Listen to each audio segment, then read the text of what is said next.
लिसानी यफ़क़हू क़ौली रब्बि ज़िदनी इल्मन रब्बि ज़िदनी इल्मन रब्बि ज़िदनी इल्मा।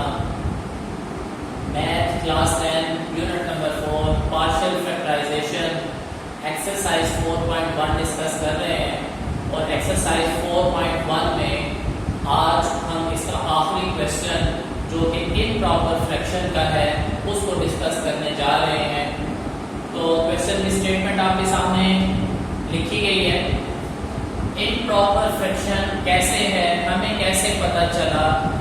अगर हम डिग्री चेक करें, ऊपर की डिग्री जो है वो आपके पास 3 है और नीचे की डिग्री जो है वो आपके पास 2 है नीचे की इक्वेशन की। तो ऐसी तमाम इक्वेशंस, ऐसी तमाम फ्रैक्शंस जिसमें न्यूमरेटर की डिग्री बड़ी हो और डिनोमिनेटर की डिग्री छोटी हो तो वो फ्रैक्शन इम्प्रॉपर फ्रैक्शन बन जाया करती है। इसको सॉल्व करने के लिए हमें सबसे पहले इसको डिवाइड करना पड़ता है। तो चलें इसको पहले डिवाइड कर लेते हैं। यहाँ पे ऊपर आपके न्यूमरेटर में रकम क्या है 6x3 प्लस 5x² माइनस 7 और डिवाइड करने वाली जो रकम है जिसे आपने डिवाइड करना है वो है 3x² minus 2x and minus 1। अब ये डिवाइड कैसे किया जाएगा इसकी डिटेल वीडियो जो है आप मेरे ओएसिस होन के चैनल के ऊपर अलजबरा की जो वीडियोस हैं उसके अंदर आप इसको देख सकते हैं और अच्छे तरीके से समझ सकते हैं कि हमने डिवीजन किस तरह से की थी। बहरहाल सबसे पहले आप इसको 2x से मल्टीप्लाई करेंगे तो आपके पास 6x3 minus 4x² and minus 2x। Sign change हो जाएंगे, ये आपके पास कैंसिल आउट हो जाएगा। ये 9x² plus 2x and minus 7 ये अभी फिर दोबारा डिवाइड हो जाता है तो ये आपके पास 3 आ जाएगा। 9x² minus 3 2 6x and minus 3 sign change हो जाएंगे, cancel out and 8x and minus 4। ये आपके पास इस तरह से ये वैल्यू आ जाएगी। अब यहाँ पे आंसर कैसे हम लिखेंगे? इसका आंसर आपके पास बनेगा 2x प्लस 3 जो आपके पास यहाँ पे आंसर आया है वो यहाँ पे लिखेंगे, प्लस जो रिमाइंडर बचा है आपके पास वो यहाँ लिखेंगे 8x माइनस 4 और जिससे डिवाइड कर रहे थे क्या है वो ये वाली statement 3x² minus 2x and minus 1। ये इस तरह से आ जाएगा। इसको आप नाम दे दें इक्वेशन नंबर 1। इसके बाद हमें इस इक्वेशन से क्या चीज रिक्वायर्ड है जिसके आपने पार्शियल फैक्टराइजेशन करनी है वो ये है जिसको मैंने ग्रीन मार्कर से सर्कल आउट कर दिया है। ये वो वैल्यू है जिसको आप पार्शियल फैक्टराइजेशन करना चाह रहे हैं। तो इसको हम अलग कर लेते हैं।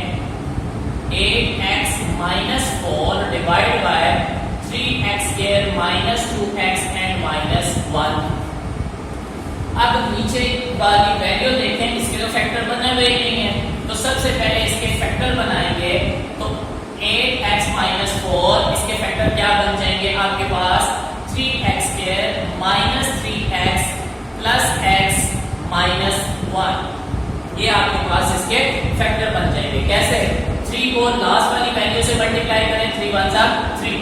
आपको ऐसा टेबल चूज करना है कि मल्टीप्लाई करें तो 3 आए और उन दोनों वैल्यूज को ऐड या सबट्रैक्ट करें तो -2 आए। तो एक ही टेबल है 3 1 3 उसी पे 3 आता है, बाकी किसी और चीज पे 3 नहीं आता। तो मेरा 3x एक फैक्टर बन जाएगा और दूसरा x आपके पास फैक्टर बन जाएगा। अब 2x के साथ साइन किस चीज का है? माइनस का है। तो यहाँ पर बड़ी वैल्यू के साथ आप माइनस लगा दें तो आपके पास उसका फैक्टर बन जाएंगे। अब इसको सॉल्व आउट करें तो आपके पास क्या बनेगा 8x माइनस 4 इसमें से 3x कॉमन लें, अंदर आ जाएगा आपके पास x माइनस 1, यहाँ से 1 कॉमन निकलेगा और 1 आ जाएगा। इसको मजीद सिंप्लीफाई कर लेते हैं तो आपके पास क्या आएगा 8x minus 4 divide by x minus 1 सारी वैल्यू में से कॉमन निकलेगा, अंदर 3x प्लस 1 आपके पास इसके फैक्टर बन जाएंगे। अब मैं क्योंकि मेरी दिलचस्पी इससे है, इस वाली वैल्यू से है, तो ये जो डिवीजन वाला मेथड हुआ है मैं इसको यहाँ से रब कर लेता हूँ ताकि मुझे सॉल्व करना आसान हो। जी, इसको अब लिखने का तरीका क्या था, सेम होगी जो कि इससे पहले हम वीडियोस में डिस्कस कर चुके हैं। x माइनस 1 यहाँ लिख लेंगे एक फ्रिक्शन के नीचे, प्लस अगला जो फैक्टर है वो अगली फ्रिक्शन के नीचे लिख लेंगे 3x प्लस 1, यहाँ पे लिख लेंगे a और यहाँ पे लिख लेंगे b, और इस इक्वेशन को नाम दे देंगे इक्वेशन नंबर 1 का। अब इसके बाद अगला स्टेप क्या करते थे, मल्टीप्लाई किया करते थे। जो आपके पास इक्वेशन डिनोमिनेटर में होती थी उससे सारी रकम को आप मल्टीप्लाई किया करते थे। तो मल्टीप्लाई करते हैं इसको, मल्टीप्लाइंग बाय x माइनस 1 और 3x plus 1 on both sides. अच्छा, यहाँ पे एक छोटी सी और नई चीज सीख लेते हैं तो आपके स्टेप थोड़े हो जाएंगे, वरना आने वाले क्वेश्चंस के अंदर ये स्टेप बहुत ज्यादा लेंथी हो जाएगा। लेकिन आपने x माइनस 1 3x प्लस 1 से दोनों तरफ मल्टीप्लाई करना है। तो मल्टीप्लाई करके हो क्या रहा था, ये वैल्यू नीचे वाली जो है वो कट जाया करती थी, तो आप डायरेक्ट काट दें। देखिए इसके नीचे ये दोनों वैल्यूज मौजूद हैं तो ये कट जाएंगी, तो आपके पास सिर्फ 8x माइनस 4 बचेगा। डिनोमिनेटर में जो भी वैल्यूज थी वो सारी की सारी इससे कट गई। आगे आ जाएं, आपके पास एक डिनोमिनेटर में x माइनस 1 था, ये x माइनस 1 इस x माइनस 1 से कट जाएगा तो क्या बचेगा 3x प्लस 1, तो वो यहाँ पे लिख लें। स्टेप को जरा गौर से समझिएगा, सुनिएगा। प्लस b लिखा, b के नीचे आपके पास डिनोमिनेटर में क्या है 3x प्लस 1, तो वो इस 3x प्लस 1 से कट जाएगा तो बाकी क्या बचा x माइनस 1, आपका यहाँ पे x माइनस 1 आ जाएगा। अगर हम दोनों तरफ वाकई मल्टीप्लाई करते तो ये स्टेप बहुत लेंथी हो जाया करता है, जैसा कि आप पिछले क्वेश्चन में देख चुके हैं। अब देखिए आसानी से आपके पास आ गया, ये चीज आपको समझनी है हर हाल में, क्योंकि आने वाले जो क्वेश्चन है उसमें ये स्टेप बहुत लेंथी हो जाएगा, आपके एक पेज से भी वो क्रॉस कर जाएगा, फिर आपको मुश्किल होगी। तो इस स्टेप को समझ लें, डिनोमिनेटर में जो वैल्यू थी दोनों तरफ उससे आप मल्टीप्लाई करेंगे। मल्टीप्लाई करने का मकसद क्या था कि डिनोमिनेटर में मौजूद जितनी वैल्यूज हैं वो सारी कट जाएं। तो देखें जब मैंने मल्टीप्लाई किया तो इसके नीचे दोनों वैल्यूज थी, दोनों कट जाएंगी। इसके नीचे x माइनस 1 था वो कट जाएगा, जो बच जाएगा वो यहाँ पे लिख लेंगे। 3x प्लस 1 था b के नीचे, वो कट जाएगा और x माइनस 1 बच जाएगा, जो कि मैंने ये लिख लिया। उम्मीद करता हूँ ये स्टेप आपको अच्छी तरह से समझ आ गया होगा। अब अगला काम होगी जो पहले करते आए हैं, पुट कर लेना है a वाली वैल्यू को 0 के बराबर। a के साथ क्या वैल्यू है 3x प्लस 1, इसको 0 के बराबर पुट कर लें। 3x is equal to minus 1 और x is equal to minus 1/3 किसमें पुट करेंगे, इन इक्वेशन 2। इक्वेशन 2 में इसको पुट कर लेंगे। पुट करें जरा, 8 x की वैल्यू माइनस 1/3 माइनस 4 a। अच्छा, एक और यहाँ पे स्टेप समझ रहे हैं तो और ज्यादा आसानी हो जाएगी। देखिए आपने क्या पुट किया है, 3x प्लस 1 तो 0 पुट किया है ना, तो जहां पे 3x प्लस 1 इक्वेशन 2 में आएगा वो सारी वैल्यू डायरेक्ट 0 कर दें, वो सारी वैल्यू डायरेक्ट 0 कर दें। इससे भी बड़ा फायदा होगा आने वाले एक्सरसाइजेस के अंदर। तो ये 3x प्लस 1 उसकी जगह 0 पुट किया तो a आपके पास क्या हो गया 0, मैं यहाँ पे डायरेक्ट क्या लिख लेता हूँ 0 लिख लेता हूँ, प्लस b और 1 माइनस 1/3 माइनस 1, इसको साल पुट कर लें। यहाँ पे बनेगा माइनस 8/3 माइनस 4 और वहां पे आपके पास b और यहाँ पे आपके पास एलसीएम बन जाएगा 3 माइनस 1 माइनस 3, यहाँ पे भी एलसीएम आपके पास 3 minus 8 and minus 12 is equal to, ये आपके पास क्या आ जाएगा माइनस 4/3 b आ जाएगा।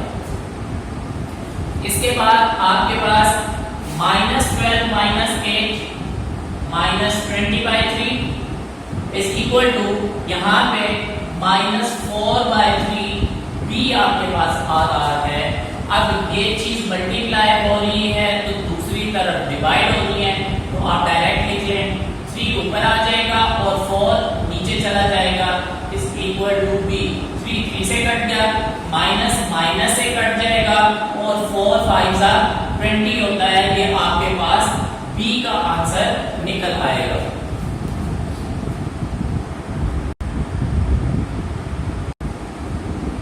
मैंने यहां से जो b का आंसर निकाला था जिस स्टेप के अंदर, वो रब कर दिया क्योंकि मेरे पास प्लेस नहीं है, वरना मुझे पीछे वाला रब नहीं कर सकता क्योंकि मुझे वैल्यूज अगेन पुट करनी है, तो इस वजह से मैंने उसको रब कर दिया। तो चले नेक्स्ट अगला काम क्या करना था, पुट करना है b वाली वैल्यू को 0 के बराबर। तो x - 1 इज इक्वल टू 0, तो x किसके बराबर आ जाएगा 1 के, इन इक्वेशन नंबर 2। आपने इक्वेशन नंबर 2 भी कर दी। अब पुट करना जरा इक्वेशन 2 में 8 आगे 1 -4 a 3 1 + 1। और मैंने क्या कहा था कि जो वैल्यू आप 0 के बराबर पुट कर रहे हैं वो सारा खत्म कर दें, उसके जगह आप क्या लिखते हैं 0 लिखते हैं। तो ये मैंने b की जगह सारी वैल्यू 0 की लिख दी है। इसको सॉल्व आउट करें, 8 - 4 is equal to a into 3 + 1। मजीद इसको सॉल्व करूंगा तो यहाँ पे 8 - 4 करेंगे तो क्या आ जाएगा 4 आ जाएगा। 3 + 1 करूंगा तो वो भी किसके बराबर आएगा 4 के बराबर आएगा। तो a किसके बराबर आ जाएगा 4/4 and a is equal to 1। ये आपके पास a का आंसर भी निकल आया। अब a और b का जो आंसर हमने निकाल लिया है इसको इक्वेशन नंबर 1 में पुट कर देंगे। यहां पे नीचे लिखें, रेड पेन से लिख लेते हैं, put values of a and b in equation 1। Equation 1 में a और b की वैल्यू पुट कर लें तो इक्वेशन 1 आपके पास क्या बन जाएगी 8x - 4 into x - 1 3x + 1 is equal to 1 divided by x - 1 plus 5 divided by 3x + 1। इसको नाम दे दें इक्वेशन नंबर 3 का। ये आपके पास इक्वेशन नंबर 3 बन गई। अभी मेरे पास क्योंकि प्लेस थोड़ी है, मैं आगे लिखता हूं और इसको जरा गौर से समझ भी लीजिएगा।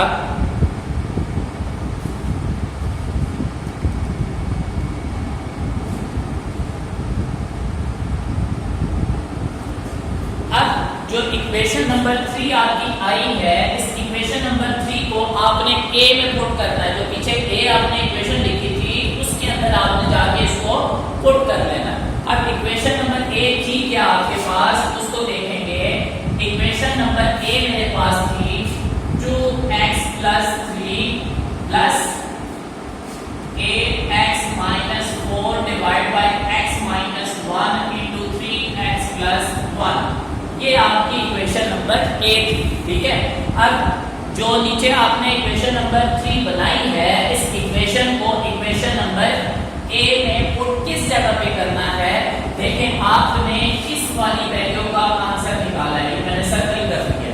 इस वाली वैल्यू का आंसर निकाला है ना इक्वेशन नंबर 3 के अंदर, तो इस इक्वेशन को यहाँ पे जाके पुट करेंगे तो आपके पास क्या आंसर आएगा 2x + 3 plus 1 divided by x - 1 plus 5 divided by 3x + 1। ये आपके पास आंसर आ जाएगा उस क्वेश्चन का जो आपको स्टार्ट में दिया गया था। क्वेश्चन नंबर 8 की स्टेटमेंट आपके सामने नजर आ रही होगी, ग्रीन पेन से लिखी हुई। इस क्वेश्चन का आंसर आपके पास ये लास्ट में आपको मिला है 2x + 3 plus 1 divided by x - 1 plus 5 divided by 3x + 1। उम्मीद करता हूं कि आपको ये क्वेश्चन अच्छे से समझ आ गया होगा। नेक्स्ट क्वेश्चन नंबर 3 की स्टेटमेंट है 1 divided by x² - 1। तो ये कोई मुश्किल क्वेश्चन नहीं है। इस क्वेश्चन को सॉल्व करने से पहले जरा नीचे गौर करें, आपके पास फार्मूला बन रहा है इस फार्मूले का क्या बनेगा, x plus 1 into x minus 1 बन जाएगा। बाकी इसके साथ अब देख लें फैक्टर आपके पास वही आ गए जो पहले आपको तरीका बताया गया था क्वेश्चन सॉल्व करने का। तो इसके लिए आपने वही मेथड यूज करना है जो आप पीछे क्वेश्चन के लिए इस्तेमाल करते आए हैं, नई कोई चीज नहीं है, बाकी सारा क्वेश्चन उसी तरह से है। तो इसको आप लोग खुद अटेम्प्ट कीजिएगा। इसकी स्टेटमेंट थी 3x minus 1 divide by x square minus 1। तो एक्स स्क्वायर माइनस 1 आपके पास जो फार्मूला होता है उसको आप ओपन कर लेंगे। बाकी इसको सिंप्लीफाई कैसे करना था, ये नीचे ऐसे x प्लस 1 लिख लें और x माइनस 1 इसके ऊपर a और b, इसके आगे आप इसको खुद सॉल्व कर लें। उम्मीद करता हूँ कि आप अच्छे से खुद सॉल्व कर लेंगे।